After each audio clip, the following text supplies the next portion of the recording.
all that we have invented, the symbols in a church, the rituals, they're all put there by thought. Thought has invented these things. Invented the Savior, invented the temples in India and the contents of the temples.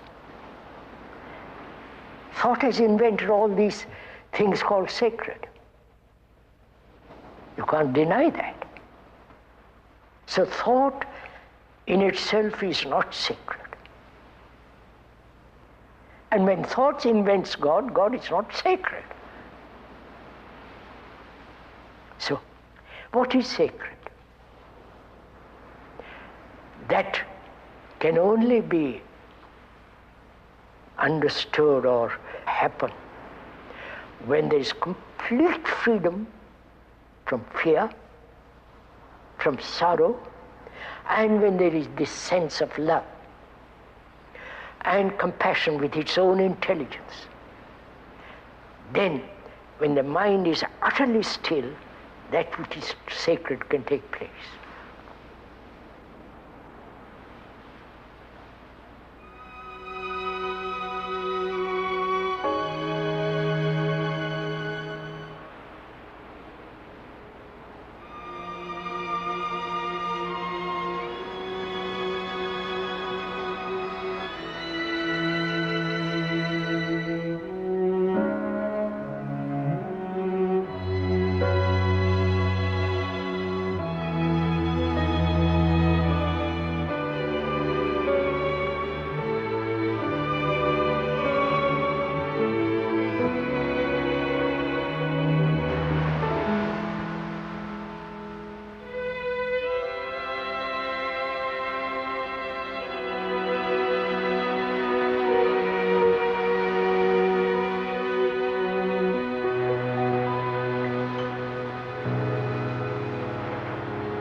It was a late summer afternoon. Near the shore, a group of children were playing. One of the boys, though ragged and undernourished, stood apart from the others. He was described as having a special radiance. A pure and shining atmosphere surrounded him. Because of these qualities, the child was singled out and chosen to be the vehicle for the coming world teacher. This discovery was not an isolated revelation, for it was believed that humanity was entering a new age, an age that would bring with it a new Messiah. During the early decades of the 19th century, science was beginning to replace religion as the savior of humanity. As the monolithic church splintered, new organizations emerged, offering a balance between science and religion. One of the many new groups, the Theosophical Society, spread rapidly throughout the world. Founded by Russian-born Helena Petrovna Blavatsky and the American Henry Steele Olcott, its objectives were to seek truth in the ancient religions of the East, to investigate the unexplained laws of nature, and to promote universal brotherhood. So attractive were these ideals that by 1881, the Society had become a worldwide institution with over 100,000 enthusiastic members. Helena Blavatsky was a deep student of metaphysical lore and was sought after by those who believed her to possess psychic powers. Derided by some as a charlatan, she was, however, a serious writer, and in 1888 published her greatest work, 2 tremendous volumes entitled The Secret Doctrine. Annie Besant, a young journalist, was asked to analyze the work for London's Review of Reviews. Turning the pages, she was dazzled by what she read. To her, disjointed facts were now seen as parts of a mighty whole, and the puzzles, riddles, and problems of her life seemed to disappear. Within weeks, Annie Besant made a lifelong commitment to theosophy. This sudden step was not out of character for the impetuous Mrs. Besant. She was already well known to Victorian England as an orator, educator, energetic feminist, and a pioneer on behalf of the emerging labor movement. She organized a strike of match girls at Bryant and May's factory. Her sense of social justice led her to become a Fabian socialist along with Sidney Webb, George Bernard Shaw, and Ramsay MacDonald. After Blavatsky's death, Annie Besant became head of the society and the most influential force for the theosophical ideal. It was she who forged Blavatsky's unwieldy philosophy into a popular movement. Many of the world's religions speak of a hero or savior who appears in a time of crisis to help mankind. In The Secret Doctrine, Blavatsky described how such a teacher would define truth in terms suitable for a new civilization. Over the years, this theme had been developing in Besant's mind. By 1900, she was convinced that the time had come for the reappearance of a great spiritual leader. Even now, she was lecturing in India, Europe, and the United States on the coming of a world teacher. Expectations were spreading throughout the society, and thousands thronged to hear her lectures. Charles Webster Leadbeater was another leading member of the society. He and Besant worked closely together and seemed to complement each other, as Alcott and Blavatsky had done years earlier. The year was 1909. C.W. Leadbeater had moved to India and was now living at Adyar, the theosophical headquarters near Madras. Each day he would stroll with a group of friends along the beach on the Bay of Bengal. It was there that the young Jiddu Krishnamurti was discovered. In spite of the child's thin, uncared-for appearance, Leadbeater saw a quality so remarkable that he announced that this Brahmin boy would fulfill the long-awaited prophecy. Krishnamurti was to be prepared as a vehicle for the world teacher.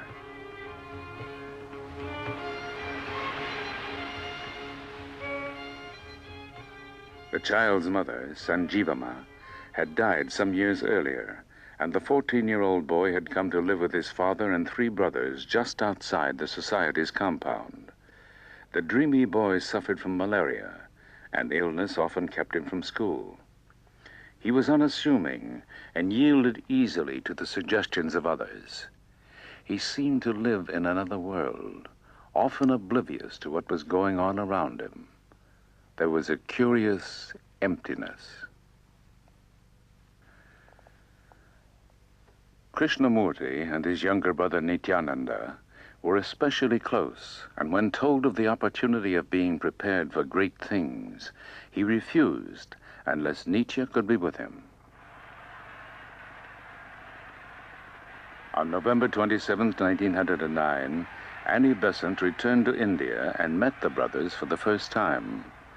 An affectionate bond was formed as she became to the shy Krishnamurti a mother, teacher, and friend. To Annie Besant, the responsibility for guiding the boy's future became a sacred trust. It was decided that the time had come to introduce Krishnamurti to the world. For this purpose, the Order of the Star in the East was formed.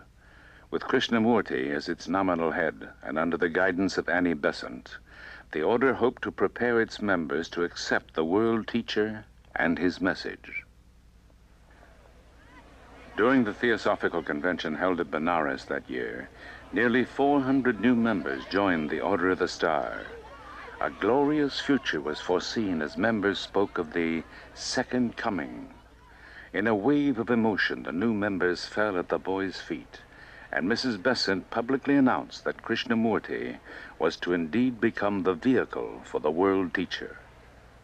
By the end of 1911, the mold had been cast, and the destiny of the young boy seemed assured. Narayana, the boy's father, was not as easily convinced. This deification might make him the laughingstock of India, and he threatened to deprive Mrs. Besant of their custody. She quickly intervened by describing the advantages of an English education and stressed the special advantage of his sons becoming Oxford graduates. On January 19, 1912, Narayana signed a document allowing Krishnamurti and Nitya to be taken to England. He was unaware that it would be 10 years and involve a lengthy lawsuit before his sons were to return.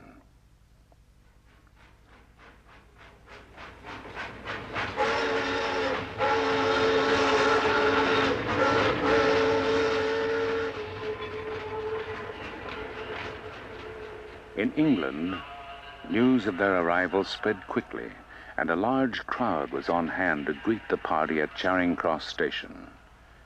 An English theosophist described Krishnamurti on arrival as an odd figure, with long black hair falling almost to his shoulders and enormous dark eyes, which had a vacant look in them.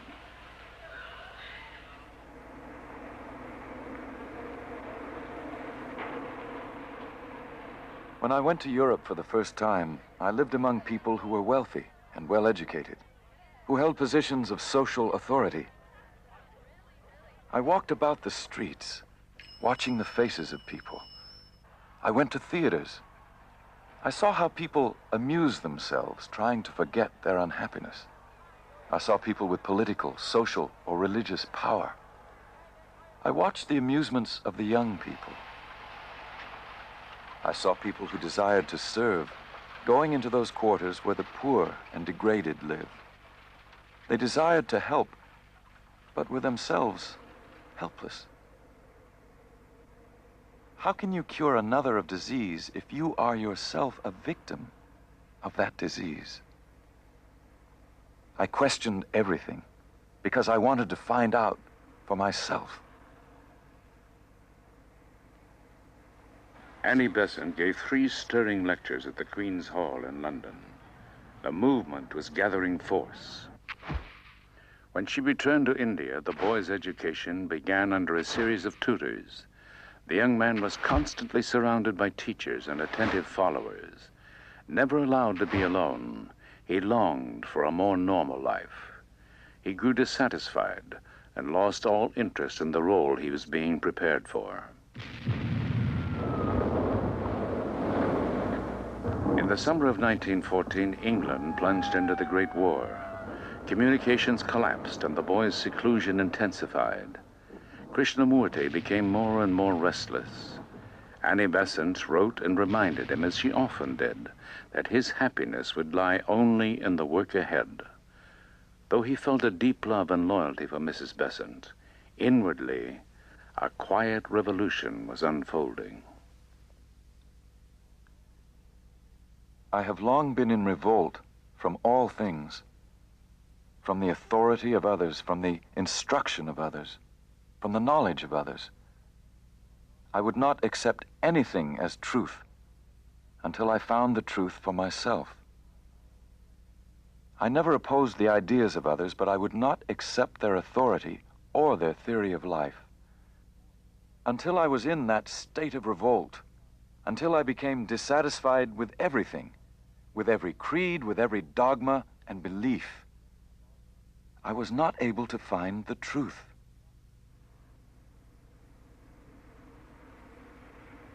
The boys worked hard to pass their college entrance examinations.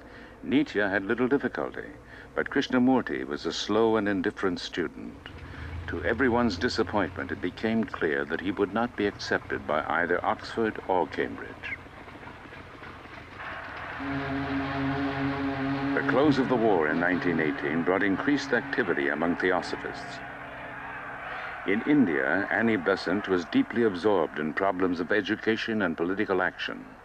She was in the forefront of the struggle for Indian independence, along with Gandhi and others.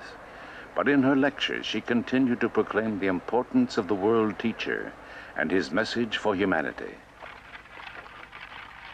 Krishnamurti was maturing slowly, and after a 10-year absence from his native country, it was decided that his work would begin at Adyar. In late December, the brothers arrived in Bombay. For Mrs. Besant, the long-awaited day had finally come as the two brothers, who left as boys, returned as men.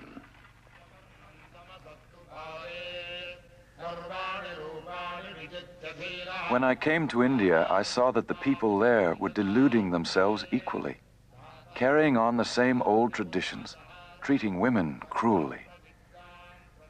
At the same time, they called themselves very religious and painted their faces with ashes. In India, they may have the most sacred books in the world. They may have the greatest philosophies. They may have constructed wonderful temples in the past, but none of these was able to give me what I wanted.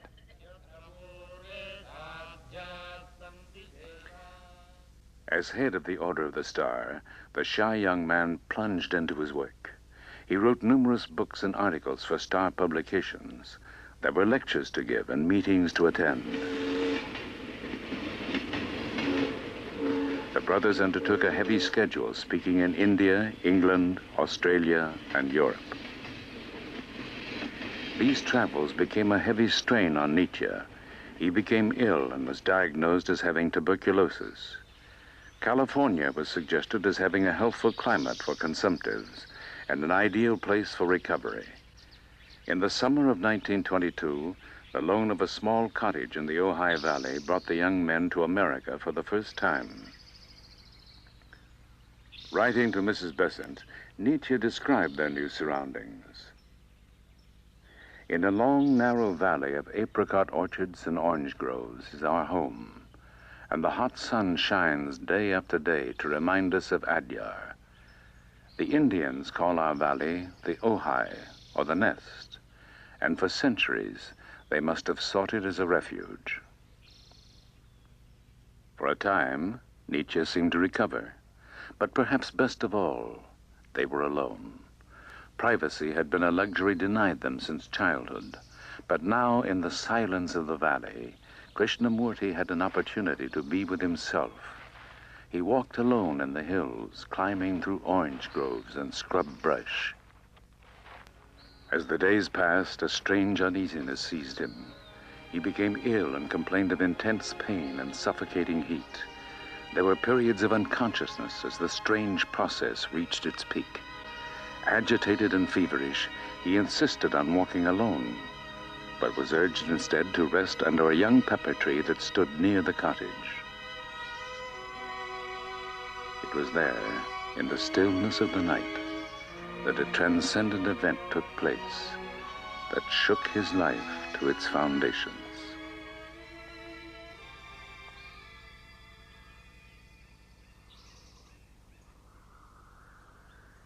I could feel the wind passing through the trees and the little ant on the blade of grass. I could feel the birds, the dust, and every noise was a part of me. I was in everything, or rather everything was in me. I was supremely happy, for I had seen. Nothing could ever be the same. I have drunk at the clear and pure waters of the fountain of life, and my thirst was appeased. Never more could I be thirsty. Never more could I be in utter darkness. I have touched the compassion which heals all sorrow and suffering. It is not for myself, but for the world.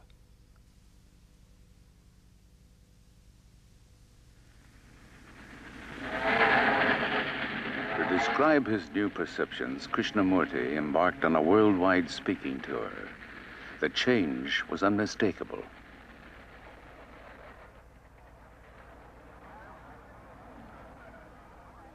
Everywhere, among all people, there is a search for something hidden, for some realization which will give greater knowledge, greater vision, greater understanding, and this the people call truth.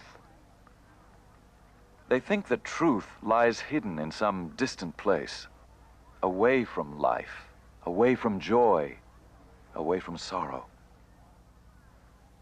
But truth is life itself. And with an understanding of life, there is born an understanding of truth.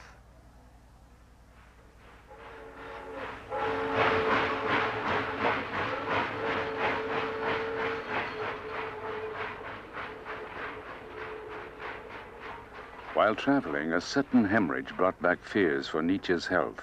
He was weak in high fever and racked with coughing. It was decided that the brothers should again return to the dry climate of the Ojai Valley.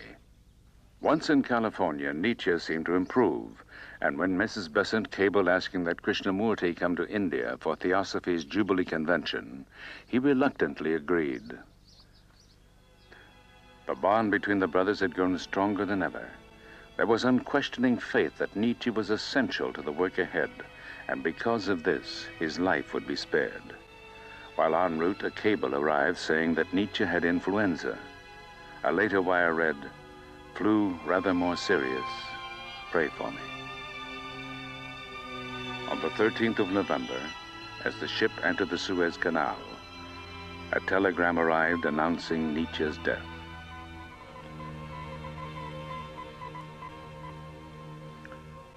The news broke Krishnamurti completely. It did more.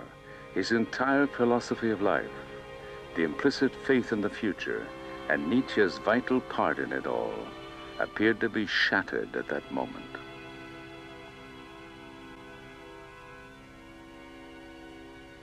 An old dream is dead, and a new one is being born. A new vision is coming into being, and a new consciousness is being unfolded. I know now with greater certainty than ever before that there is real beauty in life, real happiness that cannot be shattered by any physical happening, a great strength which cannot be weakened by any passing events, and a great love which is permanent, imperishable, and unconquerable. By the time he reached Madras, his face was quiet and radiant.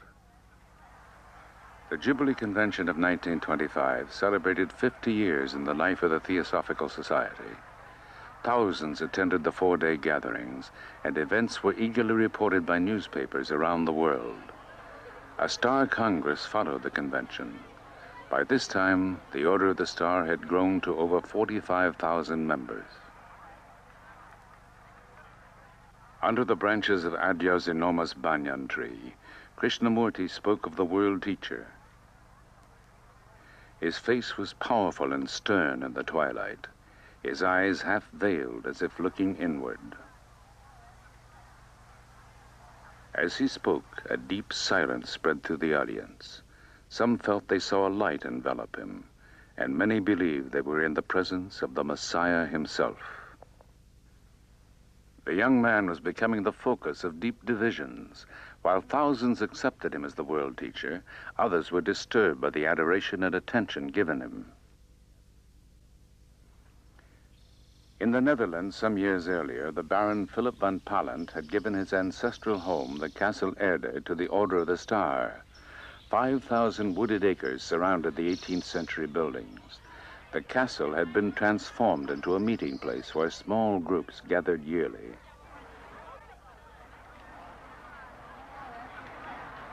The change that was taking place in Krishnamurti was to intensify the following week at the Omen Star Camp of 1926. Close to the Castle Erde, the Omen camp attracted over 2,000 people of every nationality. There were huge tents for meetings and for meals. Lectures were given, and every evening Krishnamurti lit a bonfire and spoke to the gathering.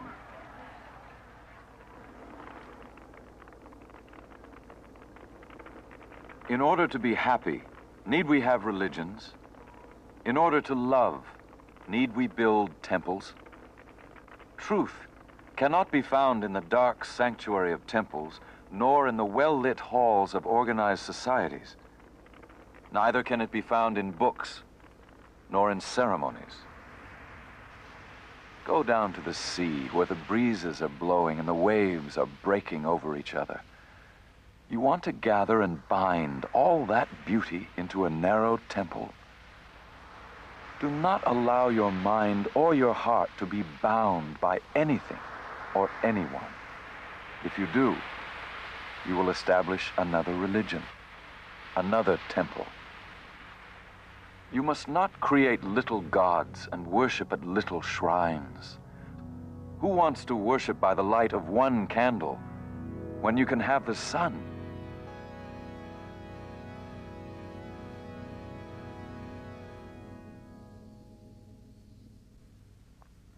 It was increasingly difficult to reconcile Krishnamurti's vision of truth with the forms and structures not only of theosophy, but all organized religions. His rejection of spiritual authority was a threat to the society and its lifelong members. There was open hostility as the organization seemed to be pulling apart. Lines were drawn, as some stood firmly with him, while others clung to their cherished beliefs. Lady Emily Letchens, who had been close to Krishnamurti since 1911, shared the bewilderment that many felt. How strange it seems, she said, that for 17 years we have expected a world teacher, and now when he speaks, we are hurt or angry. He is making us do our own work, and that is the last thing we expected of him.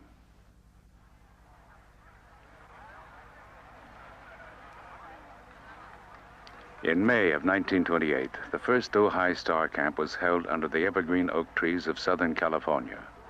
But with each new talk, each meeting, the divisions became more apparent. In failing health, Annie Besant was forced to cancel her public engagements. Yet she still tried desperately to reconcile theosophy with what Krishnamurti was saying. She quoted ancient Hindu scriptures saying, "All paths lead to the same spiritual goal." But in spite of her efforts, the divisions widened. There were no gentle platitudes. There was to be no uniting of existing religions. Ceremonies and organized religions, he said, were a hindrance, a distraction from the truth. He offered no method. There were no steps to follow, no system that ensured spiritual progress. His vision of truth was absolute.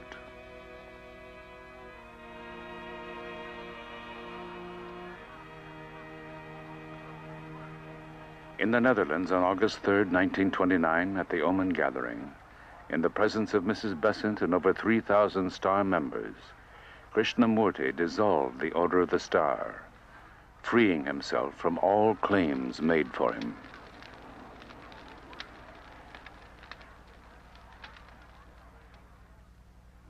I maintain that truth is a pathless land, and you cannot approach it by any path whatsoever, by any religion, by any sect. That is my point of view, and I adhere to that absolutely and unconditionally. Truth, being limitless, unconditioned, is unapproachable by any path whatsoever. It cannot be organized, nor should any organization be formed to lead or coerce people along any particular path.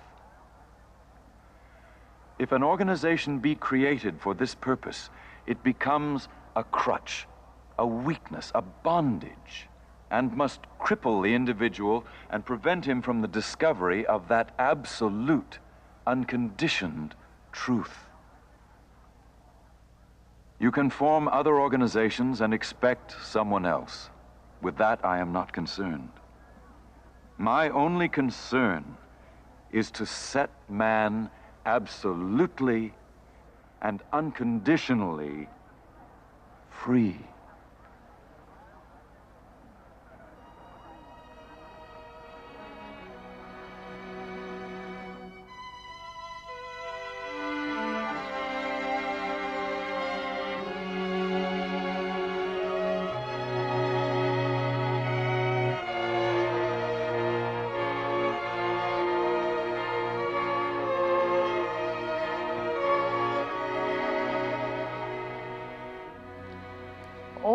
religions have always said there is only our path, our savior,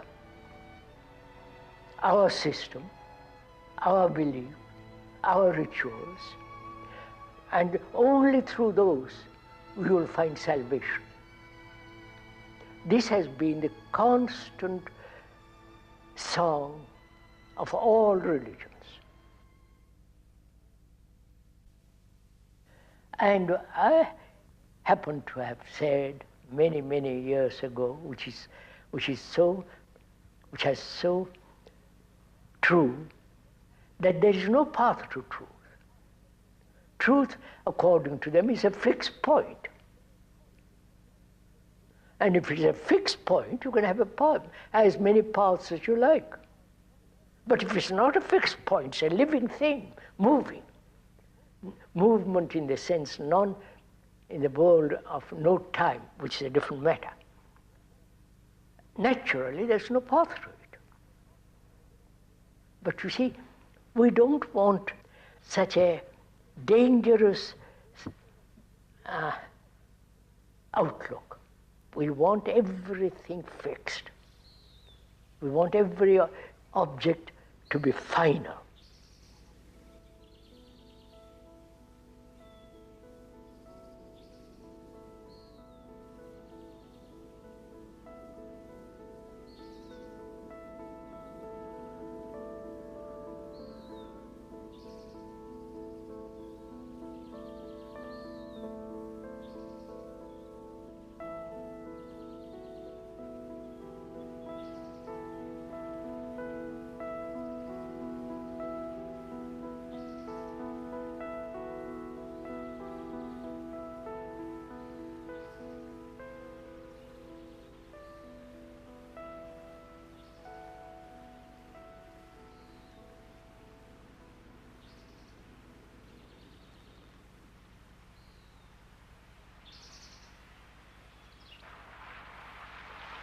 I'd like to go into the question of what does it mean that a human being should bring about a deep, profound change in himself. We're asking, is it possible to bring about a fundamental psychological revolution? Deep, abiding, irrevocable change, transformation. One has lived as a limited, contained, narrow individual. And it's very, very difficult to see the truth that you are the rest of mankind. That in you is the whole of man. That is, you as a human being is part of the world. You are the world. Not an idea, not something that's intellectually has been put together by reason and you say, yes, quite right.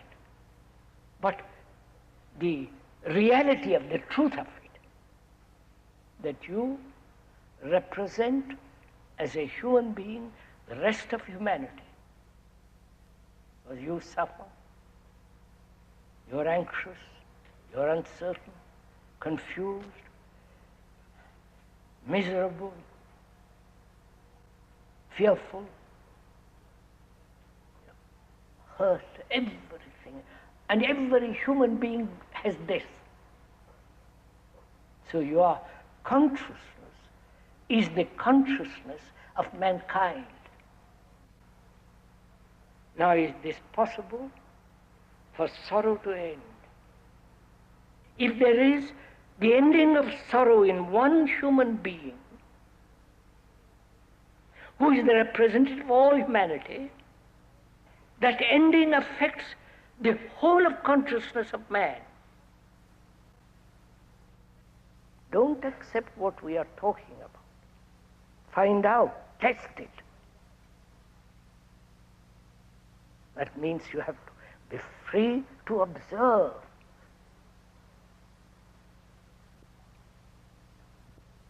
To observe without any wish, any longing, any pressure, to observe that is to observe a lovely flower.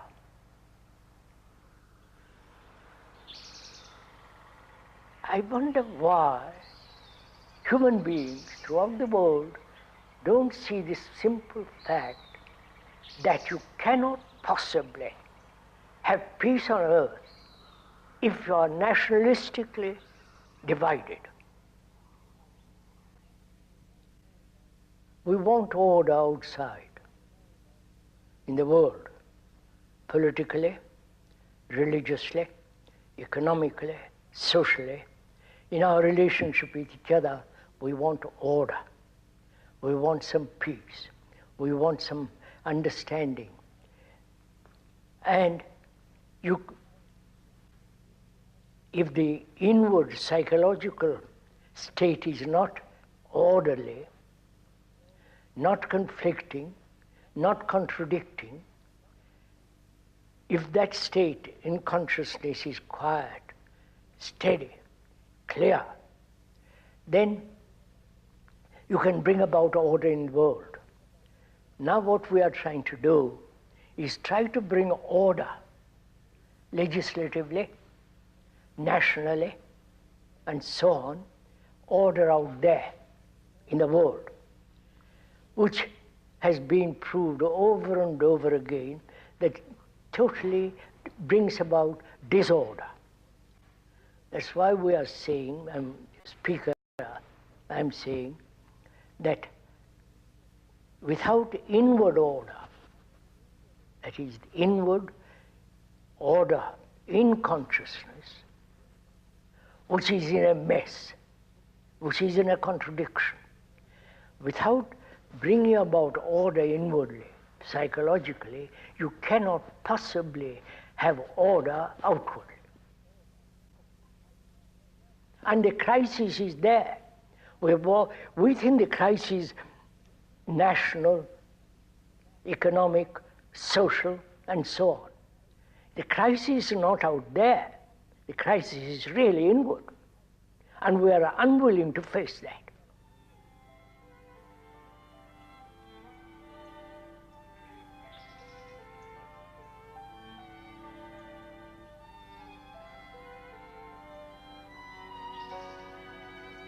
We want to get X all by itself. What could we do next? Just thinking of your algebra. What kind of tools could we use?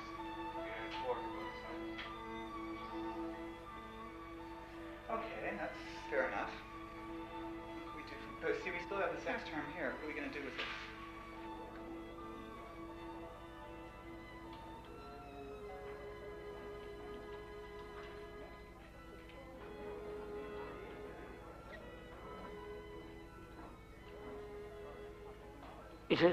It is our education, way of living and tradition and so on, that something can be given to somebody else. Jesus can give you salvation. Or a guru can save you. Or your wife can help you.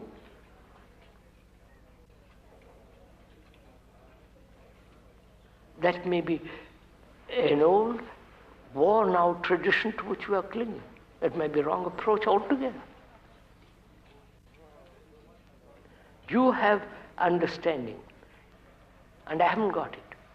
And you are conditioned, you are conditioned in the idea that you can give it to me, right? That may not be the fact at all.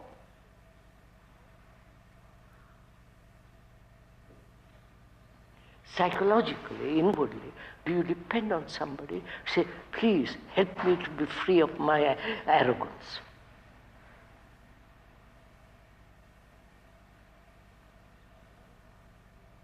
Or in your relationship, you see the arrogance in you is gone. In our relationship with each other,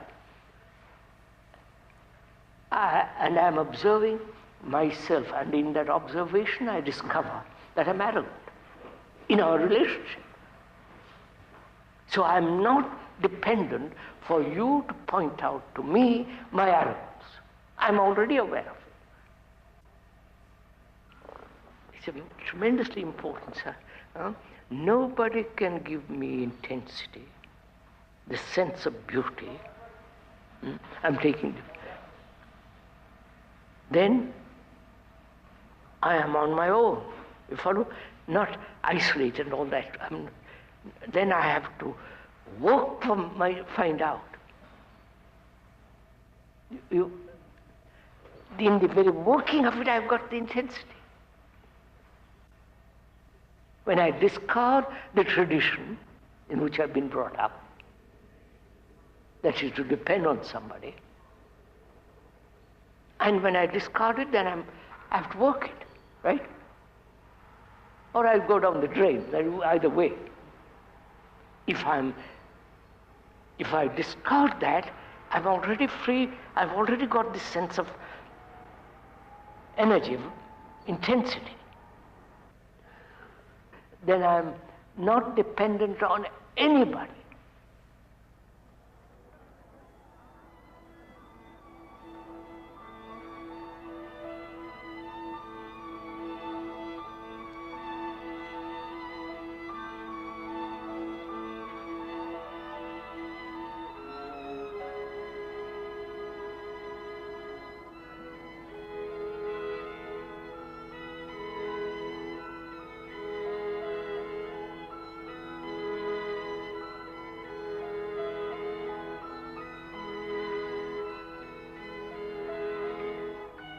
Can I observe myself through relationship?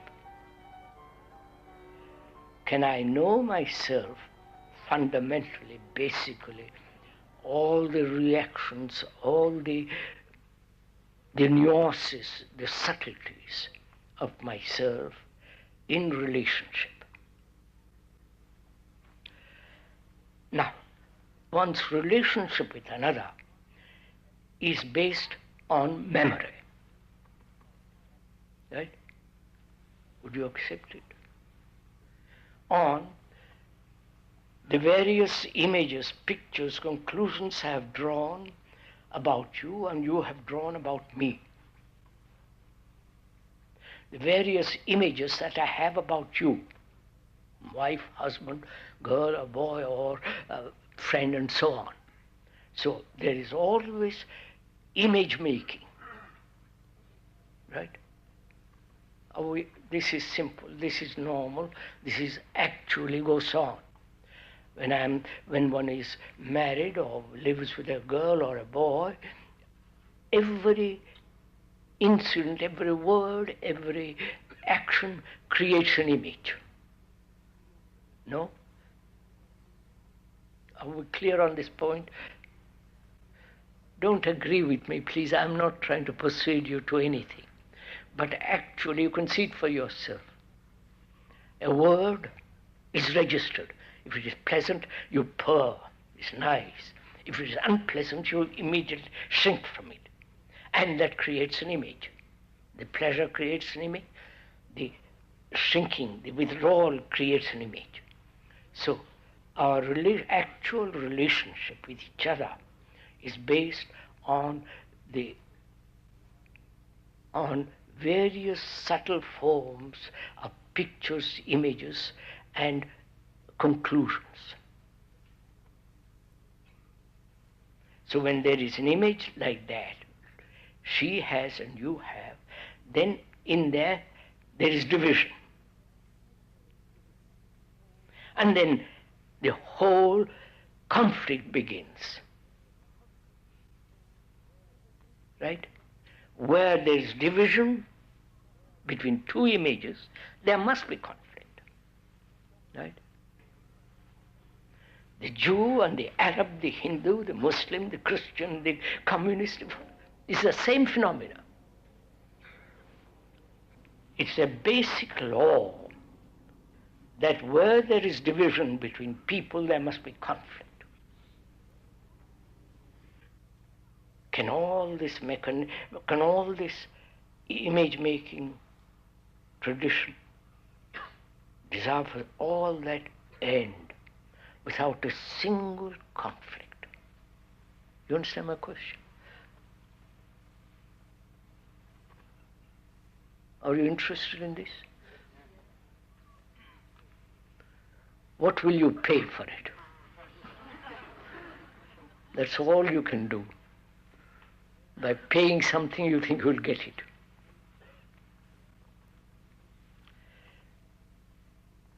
Now how can this mechanism of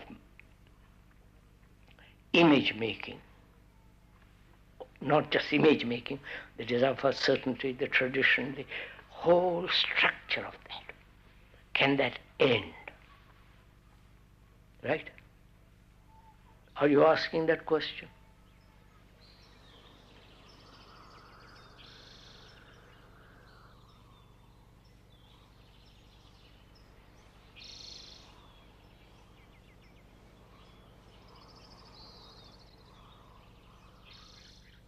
Who is there to tell you what to do? See, when we are children, the parents tell you what to do. That same mentality is cultivated right through life. In school, you're told what to do. In college, you're told what to do. In university, right through life, somebody tells you, this is right, this is wrong, this should be done, that should not be done. Which means what? There is no self-investigation. There is no saying, I am really the rest of mankind, but you are.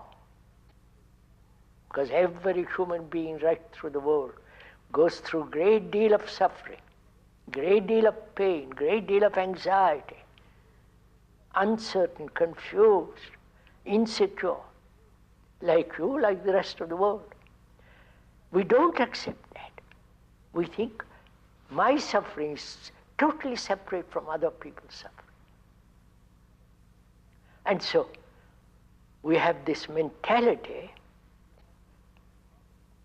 that I must have somebody to tell me what to do. Right from the Pope down to the poor parish priest.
Really, one should ask a question, why human beings, though they have extraordinary knowledge, and yet nobody is willing to change? Why? Is it that they find security in the habit, in the pattern? Your pattern, my pattern, the Christian pattern, the Hindu pattern, the Buddhist. They're all patterns. a way of thinking. So, patterns may be dangerous altogether because they divide people. And religions have divided people. Their rituals, their beliefs, their faith, their saviors. Now, to break away from all that requires intelligence, requires investigation, study. Nobody is willing to do that. Om Shanti Shanti Shanti Hari Om Tat Sat.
From childhood, we are taught comparison.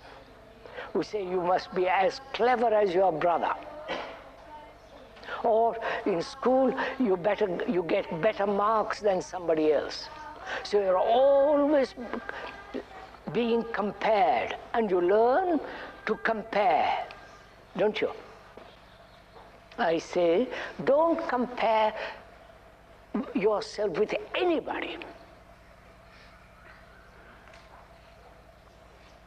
Right? You ever heard that? Right? Now, why do you compare? To find out who's better. Huh? To find out who's better. To find out if you're better. That is, you compare yourself with her.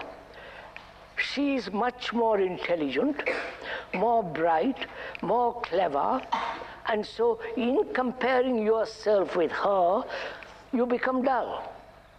Huh? Yes. Huh? But if you don't compare, are you dull? No, you just... Just listen carefully. In examinations, in schools, all through life they're comparing. Tell your teacher, don't compare.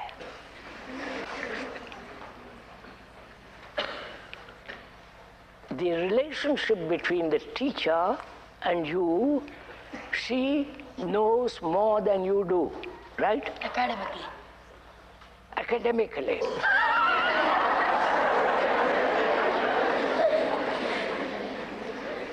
By Jove.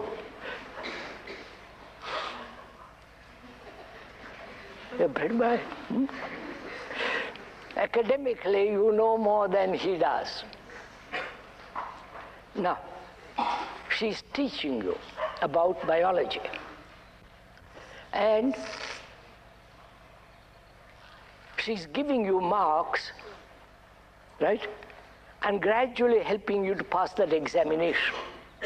Now, can she teach you without the idea of examination?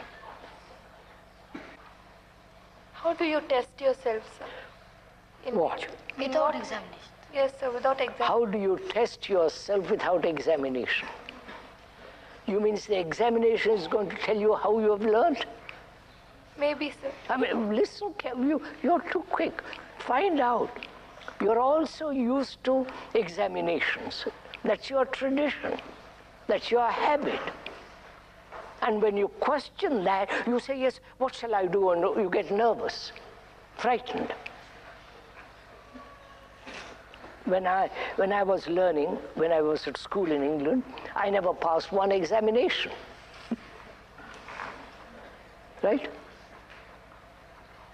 I went through all the examinations, but I sat in the hall without writing a thing.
¿Les interesa todo esto?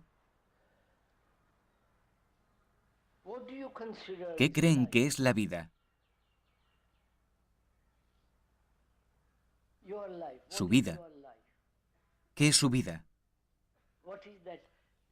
¿Cómo es su vida de todos los días?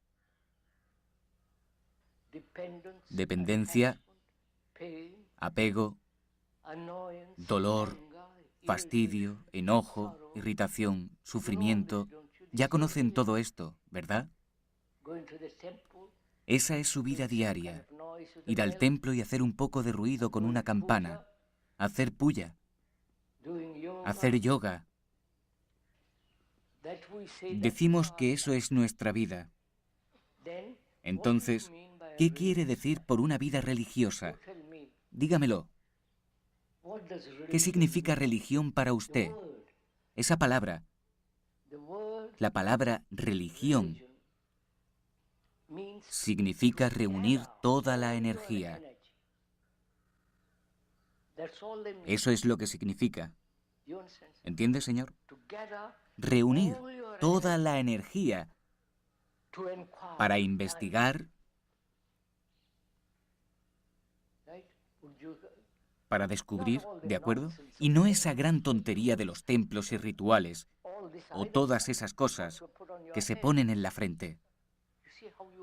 ¿Ven cómo están todos de acuerdo? Esa palabra significa reunir cada brizna de energía que uno tenga para investigar qué es la verdad y qué es la realidad. Para investigar qué es meditación, para investigar por qué los seres humanos viven como lo hacen, para investigar si el sufrimiento puede terminar, para investigar qué es el amor y si uno puede vivir sin esfuerzo, sin control. Todo esto significa la palabra religión.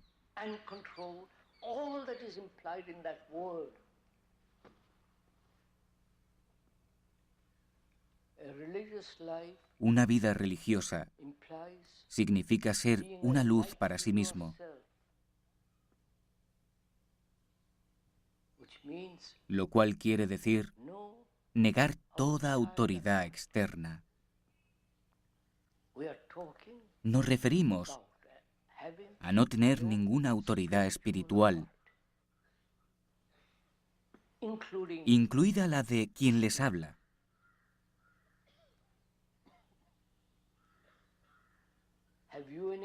¿Tienen alguna autoridad? ¿Una autoridad espiritual?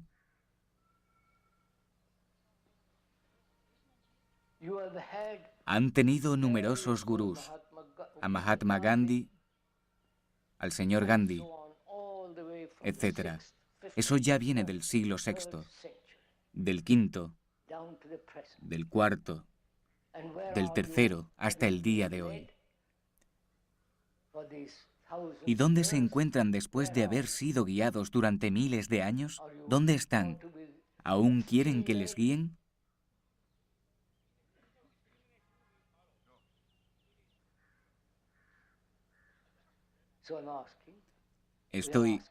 Estamos preguntando, con todo respeto, si han abandonado sus tradiciones. Tradiciones como la nacionalidad, su casta, sus creencias, sus rituales, el ir a los templos, todo esto, ¿lo han abandonado? ¿No? No. Entonces, ¿cómo descubrirán lo que es una vida religiosa si son ciegos?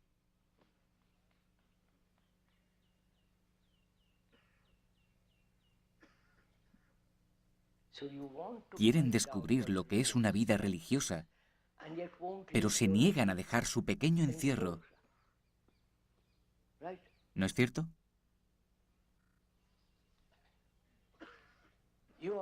Siguen aferrados a su tradición, pero quieren investigar algo que requiere tener una mente capaz, un corazón que pueda realmente amar.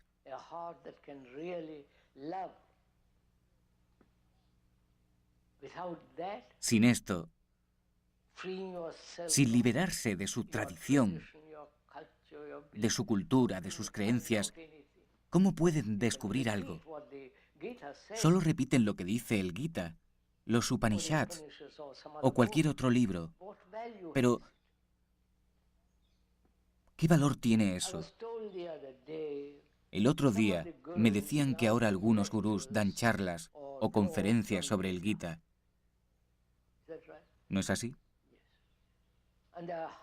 Y que hay cientos o miles de personas que van a escucharles. ¿Qué valor tiene eso? ¿A qué estamos jugando, señores?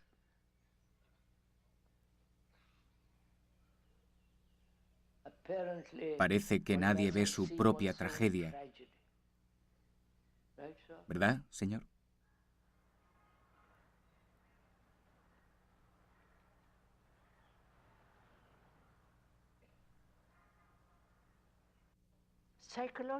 En lo psicológico, ¿por qué debo aceptar lo que dice otro si me doy cuenta de que soy el resto de la humanidad? La humanidad soy yo. El yo es la historia, el libro de la humanidad. Sí sé cómo leerlo, no necesito a nadie.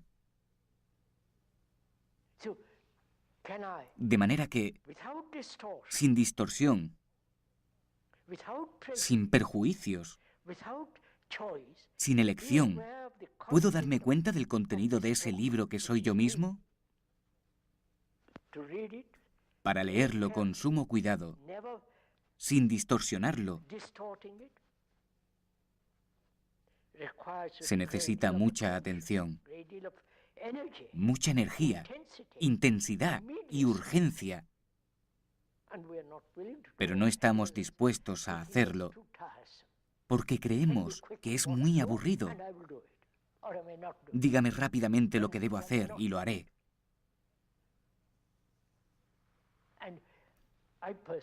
O puede que no lo haga. Generalmente no lo hago. Personalmente creo que la guía de otro, tanto si es una guía religiosa o la guía de un psicólogo, es un error. Porque entonces uno convierte a la humanidad en niños que deben ser guiados, aconsejados, estimulados. Y creo que ya somos mayores después de 5 o 10 millones de años.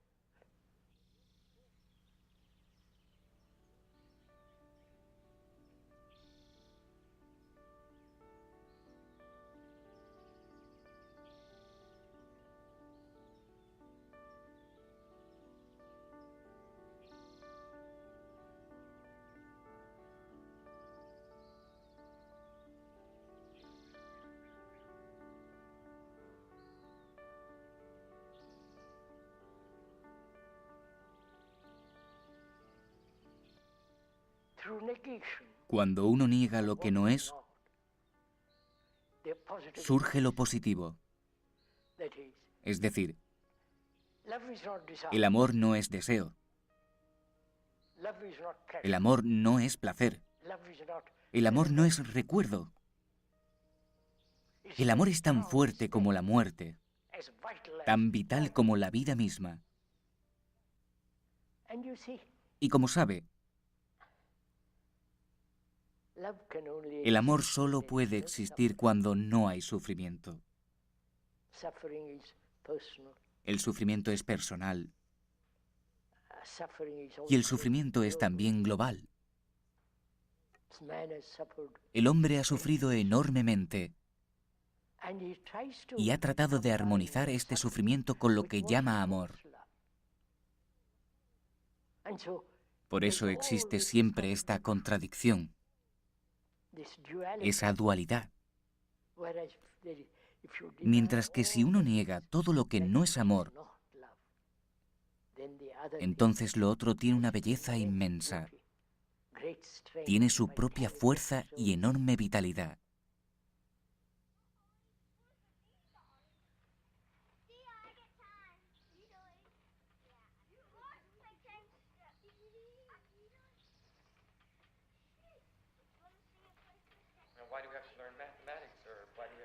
Ahora bien, ¿por qué aprenden matemáticas? Parte de las matemáticas es orden. 2 más 2 más 2 es igual a 6. Esto es orden, ¿verdad? Es una secuencia. Debe serlo. Pero las matemáticas son mucho más complicadas que esto. Son una serie de secuencias en orden. ¿No es cierto? It doesn't finish. Does everybody see where it doesn't finish? Yeah. Where? Okay. Josh?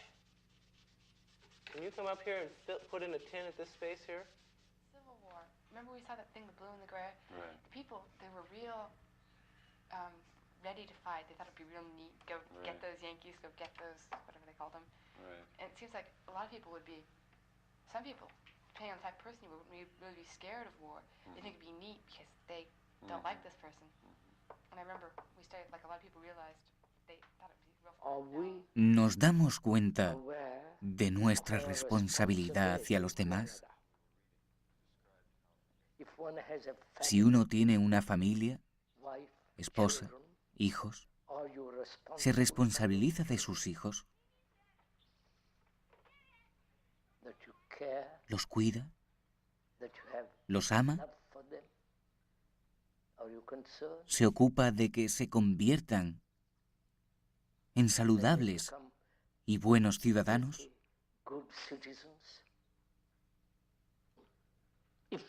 Si tienen hijos, ¿se sienten responsables de ellos, de que tengan una buena educación para que no los maten en una guerra?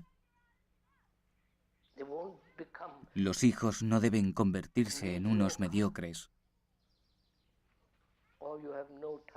Quizá no les dedican suficiente tiempo porque tienen que salir a ganar dinero, como el hombre, la madre, el padre hacen hoy en día. Tienen muy poco tiempo para sus hijos. Esto es un hecho. ¿Dónde está su responsabilidad? ¿O ustedes no están interesados en esto?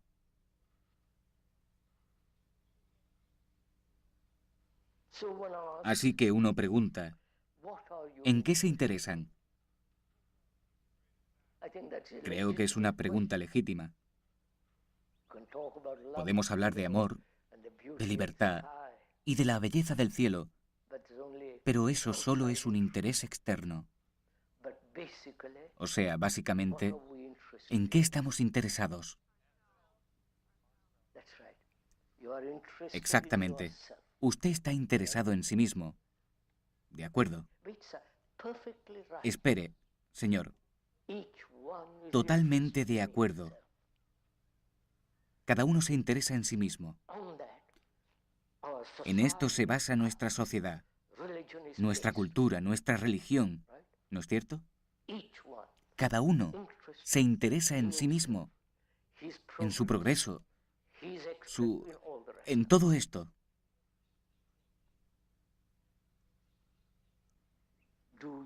Usted, como ser humano, ¿se da cuenta de que en esencia todos somos uno?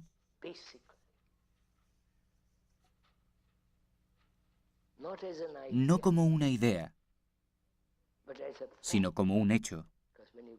Porque cuando uno viaja a la India, ve desdicha, confusión, ansiedad, la desesperación de la gente buscando dioses mezquinos que ellos mismos han creado.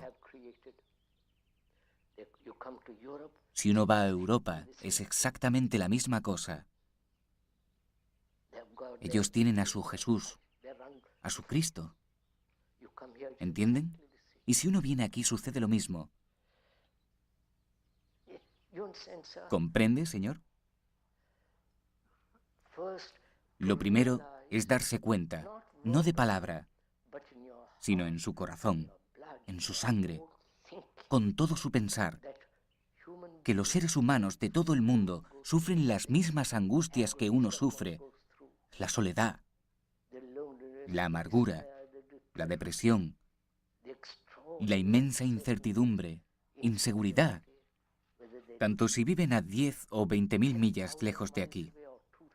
Todos están realmente unidos en lo psicológico. Si uno se da cuenta de eso, de verdad, con sus entrañas, su sangre, su corazón, su mente, entonces uno es responsable.